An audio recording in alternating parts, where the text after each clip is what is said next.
আসসালামু আলাইকুম। আমি ডক্টর জান্নাতুল ফেরদৌস বলছি। আশা করি সবাই ভালো আছেন, সুস্থ আছেন। আজকে আপনাদের সাথে অত্যন্ত গুরুত্বপূর্ণ একটা বিষয় নিয়ে কথা বলবো। সেটা হচ্ছে আমাকে অনেকে ইনবক্স করেছেন এবং লাইভে আমি ফ্রাইডেতে এসেছিলাম। তখন আমাকে অনেকে রিকোয়েস্ট করেছেন যে ম্যাডাম, প্রেগনেন্সিতে আমরা কোন দিক হয়ে শুবো?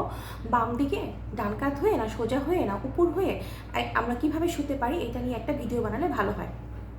এই জন্য আপনাদের আমি চিন্তা করলাম যে এটা নিয়ে আজকে একটা ভিডিও বানিয়ে ফেলি। তো যদি আপনাদের ভালো লাগে তাহলে ভিডিওটা অবশ্যই শেয়ার করে দেবেন যাতে সবাই জানতে পারে। ঠিক আছে, এগুলো কিন্তু আমাদের অনেক অনেক ভুল ধারণা আছে। তো আমরা যদি শেয়ার করে দিই তাহলে কিন্তু প্রত্যেকটা মানুষ জানতে পারবে আর আমার উদ্দেশ্যটা সফল হবে। তো যে বিষয়টা আসি, মূল কথায় আসি, হ্যাঁ, সেটা হচ্ছে আমাদের যে হচ্ছে আমরা যে শুতে বলি, এটার মেন পিছনে কারণটা কি? একটা ব্লাড সার্কুলেশনের ব্যাপার থাকে, ঠিক আছে? তো আমরা যদি এখন চিন্তা করি ব্লাড সার্কুলেশনটা করছে কে? হৃৎপিণ্ড, মানে হার্ট করছে। তো এই হার্ট থেকে তো অনেকগুলো নাড়ি বের হয়, হ্যাঁ, কিন্তু নিচের দিকে রক্ত সরবরাহ করে যে নিচের অংশের দিকে, সেটা কিন্তু আপনার অ্যাওর্টা এবং ইনফিরিয়র ভেনা কাভা। তো অ্যাওর্টার কাজ কি? অ্যাওর্টা হচ্ছে অক্সিজেনকৃত যে রক্তগুলো থাকে সেটা কিন্তু সরবরাহ করে। আর হচ্ছে ইনফিরিয়র ভেনা কাভাটা কী করে? দূষিত রক্তগুলো নিয়ে এসে সেটাকে পরিশোধনের জন্য। তো অ্যাওর্টা এবং ইনফিরিয়র ভেনা কাভা কিন্তু মেইনলি নিচের দিকে করে বলেই কিন্তু ইউটেরাসের উপরে এটার একটা প্রভাব থাকে। তো এটা মেইনলি কোন দিক দিয়ে যায়? দেখা যায় ইউটেরাসের ঠিক পিছন দিয়ে অথবা নিচ দিয়ে দেখা যায় কি যে অ্যাওর্টা এবং ইনফিরিয়র ভেনা কাভার নাড়িটা এই দিক দিয়ে চলে যায়। তো ওদিক দিয়ে গেলে দেখা যায় কি, যখন শেষ ট্রাইমেস্টার বা সেকেন্ড ট্রাইমেস্টারের শেষের দিকে এবং থার্ড ট্রাইমেস্টারের ফুল টাইমে, তখন তো ইউটেরাসটা অনেক বড় হয়ে যায়। তখন সোজা হয়ে শুলে ওই রক্ত সঞ্চালনে অসুবিধা হয়, হ্যাঁ, চাপ পড়ে। তো এই দুইটা নালীর উপরে যখন চাপ পড়বে তখন তো রক্ত সঞ্চালনের অসুবিধা হবে, এটা তো আমরা নর্মালি বুঝতে পারছি। তাহলে কি সোজা হয়ে শোয়া ঠিক হবে? হবে না। সোজা হয়ে শুলে দেখা যাবে যে বাচ্চার মারও সমস্যা হবে এবং বাচ্চারও সমস্যা হতে পারে, বাচ্চা অস্বস্তিকর পরিস্থিতিতে পড়তে পারে। এই কারণে হচ্ছে আমরা সোজা হয়ে শুবো না। তাহলে চলে আসছে কি, তাহলে আমরা হয় বাম কাত হয়ে শুবো অথবা ডান কাত হয়ে শুবো। এখন কথা হচ্ছে কোন কাত হয়ে শুবো, সেটার দিকে আসি। এটা হচ্ছে তিনটা বিষয় খেয়াল রাখতে হবে। যেটা স্টমাক কী করে, আমাদের স্টমাকটা দেখা যায় কি আমাদের বডির বাম সাইডে থাকে এবং একটু বাম দিকেই কার্ভ হয়ে থাকে কিন্তু, হ্যাঁ। তো যখন এটা কাজ কি, আমরা স্টমাক মানে বাংলাতে হলে পাকস্থলী, হ্যাঁ।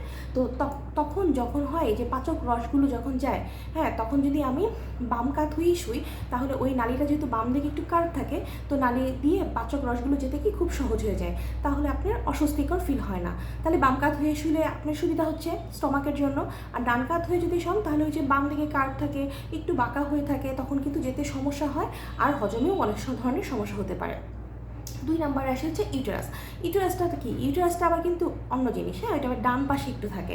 তো ডান পাশে যখন থাকে, আমি যদি ডান কাত হয়ে শুই তাহলে কিন্তু ইউটেরাসটা যখন শেষের দিকে বড় হয়ে যাচ্ছে তখন কিন্তু ডান দিকে আরও বেশি চলে যাবে। তখন কি হবে? তখন বেশি চাপের সৃষ্টি হচ্ছে। আর যদি আমি বাম কাত হয়ে শুই তাহলে কিন্তু এটার পজিশন ঠিক মতো থাকছে, তাহলে কিন্তু এরকম চাপের সৃষ্টি হচ্ছে না। সেক্ষেত্রেও কিন্তু বাম কাত হয়ে শুলে কিন্তু ভালো হচ্ছে। আরেকটা ব্যাপার হচ্ছে, যেটা আগে বলেছি ইনফিরিয়র ভেনা কাভা, ওইটা কিন্তু ঠিক ইউটেরাসের নিচ দিয়ে যায় বা পিছন দিক দিয়ে যাচ্ছে। কিন্তু এটা হলো যদি আমি ডান কাত হয়ে শুই তাহলে কিন্তু এই ডান সাইডে নিচ দিক দিয়ে যাচ্ছে, হ্যাঁ, ডান সাইডে নিচ দিক দিয়ে যাচ্ছে বলে কিন্তু আপনার ওখানে আবার প্রেশার পড়ে। এই কারণে ডান কাত হয়ে শুলে দেখা যায় যে ওইটা রক্ত যে সারা শরীর থেকে আপনার হচ্ছে যে দূষিত রক্ত সরবরাহ করছে, এনে যে পরিশোধিত করছে, সেটা আনতে এটার কী হয়, একটু প্রবলেম হয়ে যায়, হ্যাঁ। তখন চাপ পড়ে, চাপ পড়লে দেখা যায় যে এটাও বাচ্চার জন্য ভালো না এবং বাচ্চার মার জন্যও ভালো না। তো সেই ক্ষেত্রে বাম কাত হয়ে শুলে কিন্তু এটার উপরে চাপ পড়বে না এবং খুব সুন্দর মতো রক্ত সরবরাহ করতে পারবে। তো আপনারা এখন আশা করি অবশ্যই বুঝতে পারছেন যে কী জন্য বাম কাত হয়ে শোয়াটা ভালো। আর আবার অনেক সময় দেখা যায় কি পাটা ফুলে যায়, বেশিরভাগ সময় কিন্তু ব্লাড সার্কুলেশন যদি ঠিক মতো না হয় তখনই কিন্তু বাচ্চার মার পাটা ফুলে যায়। এখন আসি হচ্ছে, অনেকে জিজ্ঞেস করেছেন যখন বেবি প্ল্যানিং করব তখন আমি কীভাবে শোবো, তাহলে তখন আপনি বাম কাত হয়ে শোয়াটাই ভালো সব থেকে। আর আরও অনেকে জিজ্ঞেস করেছে যে ফার্স্ট ট্রাইমেস্টারে আমরা কী করবো। আসলে কি ফার্স্ট ট্রাইমেস্টারের ক্ষেত্রে তো কিন্তু ইউটেরাসটা এত বড় থাকে না, মানে প্রথম 3 মাস, হ্যাঁ। তখন আপনি বাম কাত ডান কাত সোজা হয়ে শুতে পারেন, কোনো সমস্যা নেই। বেবি প্ল্যানিংয়ের সময়ও আপনি বাম কাত ডান কাত সোজা হয়ে শুতে পারেন, কোনো সমস্যা নেই। সেকেন্ড ট্রাইমেস্টারের শেষের দিকে, মানে মাঝের যে 3 মাস, এটা শেষের দিকে দেখা যায় যে আপনার ইউটেরাসের সাইজটা বড় হতে থাকে, তখন থেকেই প্রবলেমটা শুরু হতে থাকে। তখন থেকেই আপনারা চেষ্টা করবেন বাম কাত হয়ে শোয়ার। কিন্তু বাম কাত হয়ে কি সবসময় শোয়া যায়? এমন তো না, সারাক্ষণ আপনি বাম কাত হয়ে শুয়ে থাকতে পারবেন। সেক্ষেত্রে আপনি ডান কাত বা সোজা হয়ে শুতে পারেন। সবথেকে ভালো হয় যদি আপনার প্রেগনেন্সিতে যে পিলোগুলো ব্যবহার করে ওগুলো যদি ব্যবহার করতে পারেন। আর যদি না পারেন তাহলে আপনারা পিছনের অংশটা মাথাটা একটু উঁচু করে রাখবেন, উঁচু করে রেখে আর পাশে পেটের পাশ দিয়ে বালিশ দিয়ে যদি আরাম করে শুতে পারেন তাহলে কিন্তু আপনাদের কষ্টটা একটু কম হবে। ঠিক আছে?